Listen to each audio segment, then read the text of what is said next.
रत्न करंडक श्रावकाचार में एक क्रम चल रहा है। आचार्य प्रवर ने मंगलाचरण किया, फिर उसके पश्चात ग्रंथ के कथन करने की प्रतिज्ञा की और ग्रंथ में भी धर्म का स्वरूप कहने की प्रतिज्ञा की। आगे चलकर के उन्होंने धर्म को रत्नत्रयमय कहा। धर्म क्या है? रत्नत्रयमय है। रत्नत्रय में 3 रत्न आते हैं, सम्यक दर्शन, सम्यक ज्ञान, सम्यक चारित्र। अब पहले रत्न की चर्चा शुरू की तो उस पहले रत्न में, सम्यक दर्शन में, देव शास्त्र गुरु के श्रद्धान की बात कही गई। अब जब देवशास्त्र गुरु के स्वरूप की बात कही तो देव का स्वरूप भी बतलाया गया। 18 दोषों से रहित उन्हें कहा गया। और अब इस श्लोक में ये बतला रहे हैं कि जिसे हमने सच्चा देव माना है, अर्थात जिन्हें हमने भगवान माना है, उनको हम विभिन्न नामों से पुकार सकते हैं, विभिन्न नामों से उनका स्मरण कर सकते हैं।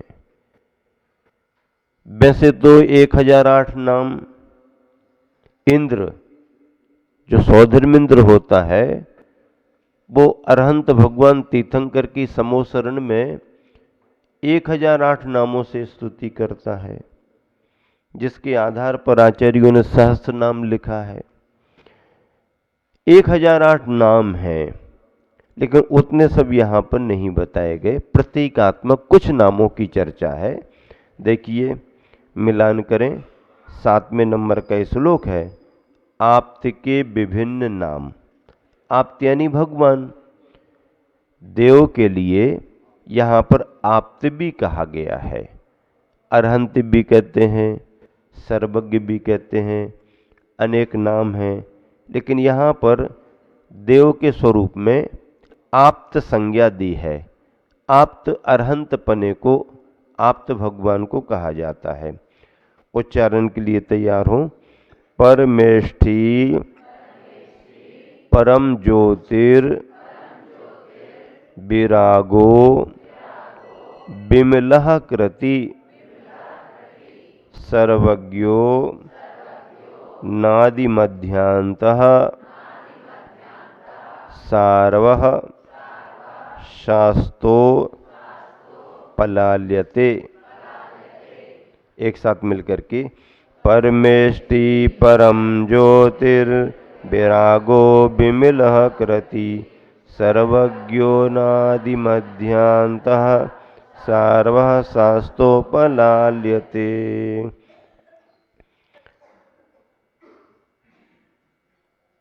देखो, अपन को ये लगता है कि संस्कृत भाषा बहुत कठिन है, हम नहीं पढ़ पाएंगे।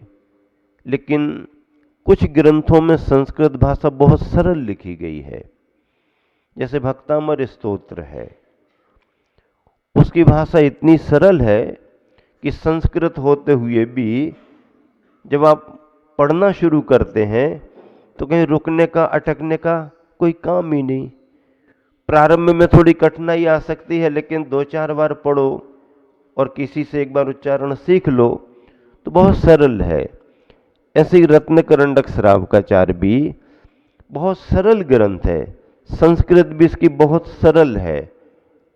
अनुष्टुप छंद है, आर्या छंद है, बसंतिल का छंद है आदि, लेकिन सरल बहुत है। पर जिसका अभ्यास है उसको बहुत सरल लगने लगता है, और जिसका अभ्यास नहीं है उसको कठिन दिखता है। कठिन नहीं है, 2-4 बार आप पढ़ो। देखो, लिपि तो हिंदी की ही है। लिपि कौन सी है? हिंदी की है। अगर यहाँ पर कन्नड़ के अक्षर लिखे होते तो आप नहीं पढ़ पाते, कोई दूसरी भाषा के, तेलुगु के लिखे होते तो नहीं पढ़ पाते। लेकिन ये तो लिपि हिंदी की है, पर संस्कृत में संधि आदि विभक्तियां लगा करके वाक्य बनाए जाते, श्लोक बनाए जाते हैं, वो थोड़े कठिन पड़ते हैं। तत्वार्थ सूत्र है, पहले पहले बहुत कठिन लगता है, पर पढ़ते पढ़ते पढ़ते पढ़ते बहुत आसान लगने लगता है। इसीलिए उपयोग को लगा करके इन श्लोकों का उच्चारण करें, मिलान करें, देखें, बहुत सरल लगेंगे। और कई जन तो इनको कंठस्थ याद कर लेते हैं। चलन बहुत हो गया है जिनवानी के पठन पाठन का, संस्कृत के ग्रंथों का अभी चलन बहुत हो गया है। चलो इसके लिए एक एक शब्द का अर्थ लगाएं। आप्तः, आप्त, आप्त यानी भगवान। अब इन्हें किस किस नाम से कहा जा सकता है? तो पहले तो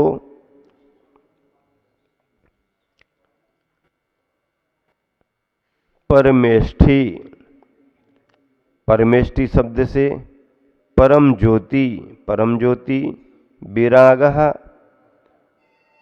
वीतराग, विमलः, विमल, कृति, कृत, सर्वज्ञः, सर्वज्ञ, अनादि मध्यांत, आदि मध्य तथा अंत से रहित, सार्वः, सभी का हित करने वाले, शास्ता, हेतोपदेशक, उपलाल्यते कहा जाता है।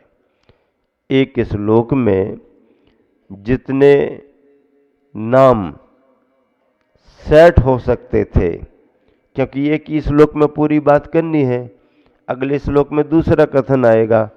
आचार्य महाराज ने बड़ा प्रयास किया और एक श्लोक में जितने नाम आ सकते थे, व्याकरण की दृष्टि से, अक्षर मात्रा की दृष्टि से, उतने नाम उन्होंने रखे। बाकी विस्तार करो तो 1008 नाम हैं। सहस्र नाम उठा करके पढ़ो, एक एक नाम और उन नामों की व्याख्या भी है। भावार्थ, परम उच्च पद में स्थित, अक्षय कैवल्य से युक्त, कृत, विमल, निर्मल, आदि मध्य अंतरहित, सर्व पदार्थों का जो ज्ञाता दृष्टा है, वह शास्ता, हितोपदेशी है। हित का उपदेश देने वाले शास्ता होते हैं। कौन होते हैं हित का उपदेश देने वाले? शास्ता। शास्ता यानी जिनका शासन चलता है। शासन किसका चलता है? जो शासन चलाने की योग्यता रखते हैं। क्या? जो शासन चलाने की योग्यता रखते हैं। राजाओं के बारे में कहा जाता, जो उस योग्य होगा वो राज्य को संभालेगा। धर्म के क्षेत्र में कहा जाता है कि प्रभुत्व किसको मिलेगा, ईश्वरपना किसको मिलेगा? जिसमें उस तरह की योग्यता होगी तो वो ईश्वरपने को प्राप्त होगा। योग्यता क्या है? योग्यता के लिए कहा कि भगवान बनने की योग्यता में पहली शर्त है कि वह वीतरागी हो, दूसरी शर्त है कि सर्वज्ञ हो, और फिर तीसरा बिंदु सुनिश्चित होगा कि जो वीतरागी होगा, जो सर्वज्ञपने को प्राप्त है, वही हित का उपदेश दे सकता है। हम जो उपदेश दे रहे हैं, हम अपनी तरफ से नहीं दे रहे। हम किसके आधार पर दे रहे हैं? हम ग्रंथ के आधार पर दे रहे हैं। ग्रंथ किसने लिखा? ग्रंथ गुरु परंपरा में आचार्य महाराज ने लिखा। आचार्य महाराज को ज्ञान कहाँ से मिला? गुरु परंपरा में उन्हें आचार्य महाराज से ज्ञान मिला। उन्हें आचार्य और आचार्य जाते जाते जाते गंगोत्री उद्गम ज्ञान का कहाँ मिलेगा? वीर हिमाचल ते निकसी। वीर भगवान तक जाना पड़ेगा। हाँ, वीर भगवान तक जाना पड़ेगा। हमारे को जो ज्ञान प्राप्त हुआ है वो वीर भगवान से प्राप्त हुआ है। नहीं महाराज जी, उसके पहले भी तो भगवान हुए हैं, उसके पहले भी तीर्थंकर हुए हैं। हम भी मानते हैं। महावीर भगवान के पहले पारसनाथ हुए, नेमिनाथ हुए, आदि आदि सभी हुए। सबसे पहले आदिनाथ, तो सबसे पहले आदिनाथ हुए तो उनके ज्ञान को मानो ना, गंगोत्री वहां कहो कि हमारे को जो ज्ञान प्राप्त है वो आदिनाथ से ज्ञान प्राप्त है। आदिनाथ से परंपरा प्राप्त है, लेकिन आदिनाथ के बाद फिर अजितनाथ का शासन आया, फिर संभवनाथ का आया। एक तीर्थंकर के बाद दूसरे तीर्थंकर का शासन आता है, और जब पारसनाथ भगवान को निर्वाण हो गया तो फिर महावीर भगवान अवतरित हुए, उन्होंने दीक्षा ली, केवल ज्ञान हुआ, उनका उपदेश शुरू हुआ। तो अब हमारा संबंध डायरेक्ट जो है वो अंतिम तीर्थंकर महावीर भगवान से और उनके ज्ञान की परंपरा से है। इसलिए मंगलम भगवान वीरो कहा। तो मंगलम आदिनाथ नहीं है क्या? नहीं, आदिनाथ भी है, सभी तीर्थंकर हैं, लेकिन जिनके शासन काल में हम हैं, ज्ञान की परंपरा जिनसे हमारे पास तक आई है, वो तो साक्षात महावीर भगवान ही हैं। ऐसे वर्धमान महावीर स्वामी अंतिम शासन नायक, शास्ता अर्थात सर्वोदय शासन वाले, या जिन शासन वाले रहे हैं, तो ऐसे शासन के शास्ता अनुशास्ता तीर्थंकर भगवान हैं। इसमें जो नाम आए हैं उनकी थोड़ी व्याख्या समझ लें। एक शब्द आया है परमेष्ठी। कौन सा शब्द आया है? परमेष्ठी। परमेष्ठी का अर्थ क्या होता है? जो इंद्रादि के द्वारा वंदनीय परम पद अर्थात अरहंत पद में स्थित रहते हैं, वे परमेष्ठी कहलाते हैं। परमे पदे तिष्ठति इति परमेष्ठी, जो परम पद में स्थित हैं। परम पद अरहंतपना का है, और ऐसे अरहंतपने के पद में जो है वो परमेष्ठी। अभी अरहंत की व्याख्या चल रही है, अगर पांचों परमेष्ठी की बात करेंगे तो पांचों परम पद हैं, मुक्ति के पद हैं, मोक्ष मार्ग के पद हैं। तो इंद्रादिकों के द्वारा वंदनीय जो परम पद है, अरहंत पद है, वो परमेष्ठी अरहंत परमेष्ठी हैं। परम ज्योति किसे कहें? परम ज्योति निरावरण केवल ज्ञान से सहित होने के कारण वे भगवान परम ज्योति कहलाते हैं। निरावरण केवल ज्ञान, केवल ज्ञान ऐसा ज्ञान है जिस पर कोई आवरण नहीं बचा। हमारे तुम्हारे को ज्ञान है तो इसमें आवरण है। आवरण का मतलब है थोड़ा सा पर्दा खुला है और बाकी पर्दा ढका हुआ है। तो जितना खुला है उतना दिख रहा है, बाकी जहां पर्दा ढका हुआ है वो अंदर का कुछ समझ में नहीं आ रहा। हम सबको क्षयोपम ज्ञान है, और इस क्षयोपम ज्ञान में भी हीनादिकता बहुत है। किसी को बिल्कुल भी कम है, किसी को थोड़ा है, किसी को थोड़ा ज़्यादा है, बढ़ते बढ़ते किसी को और ज़्यादा, किसी को ऐसा ज्ञान है कि आश्चर्यचकित हो जाते हम। कोई सुनाते महाराज जी वो 8-9 साल में ही कितनी भाषाएं बोलने लगे। 8-9 बरस की उम्र है और कई देसी विदेशी भाषाएं बताने लगे, कोई कुछ। अभी हम लोगों को कुंडलपुर में एक अंधा व्यक्ति मिला, सागर शहर का आया, उसका पूरा परिवार आया था। वो 250-300 बरस का कैलेंडर बता देता। हाँ, 250-300 बरस का कैलेंडर बता देगा। आप पूछो कि 2049 में महावीर जयंती कब पड़ेगी, तो 2049 में वो दिन बता देगा कि इस दिन महावीर जयंती पड़ेगी। 2-4 प्रश्न हमने पूछे और उसने सही बता दिए। हमने अपनी दीक्षा की तिथि पूछी, 1983 में कुंवारबदी तीज को हमारी दीक्षा हुई थी, उस दिन कौन सा दिन था, उसने दिन बता दिया, जबकि मुझे ही पता नहीं था। हाँ, मैं ही भूल गया। मतलब किसी को क्षयोपम विशेष रहता है। जैन जैनेतरों में से कोई कोई आ जाते हैं कि वो मतलब कोई अंधा है, कोई विकलांग है। अच्छा, और खास करके जो अपने शरीर में किसी तरीके से प्रकृति से कमजोर हों, उनके लिए प्रकृति कहीं ना कहीं सक्षम बनाती है उनकी रक्षा के लिए, और वो किसी न किसी क्षेत्र में वो सक्षम होते। आपके यहाँ की दो बहनों के बारे में सुना था ना, है वो मूक बधिर है, मूक बधिर है, लेकिन पेंटिंग वगैरह ये वो ऐसा वैसा प्रतिभा स्थली तक चली गई, आचार्य श्री से भी उनकी बातचीत हो गई। तो मतलब किसी न किसी क्षेत्र में उनका भी भाग्य काम करता है, प्रज्ञा चक्षु होते हैं।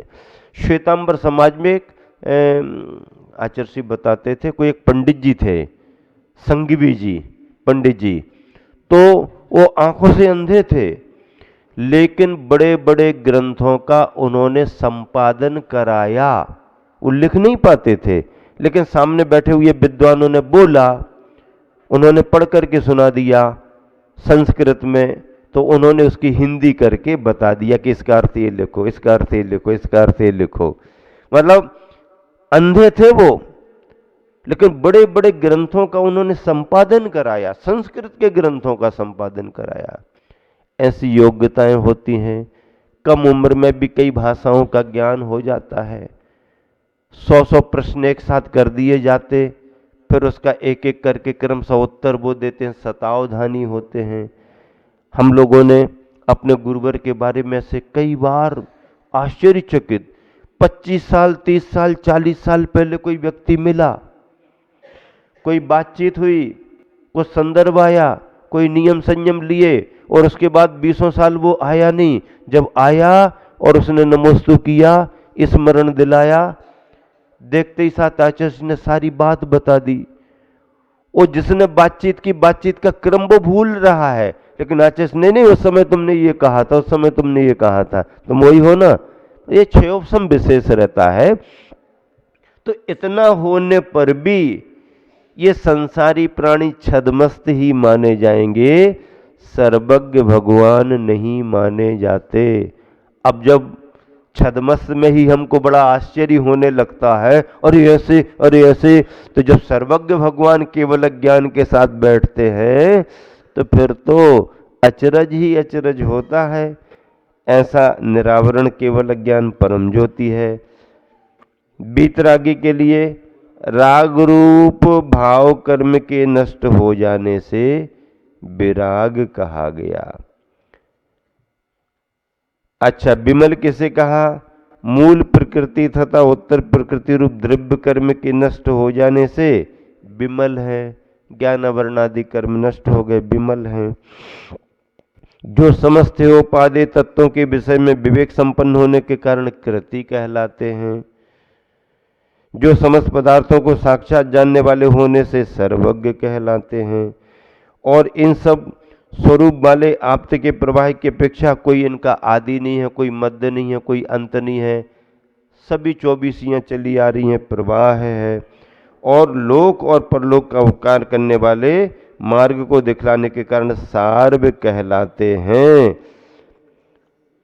ठीक है ना? इस तरह से ये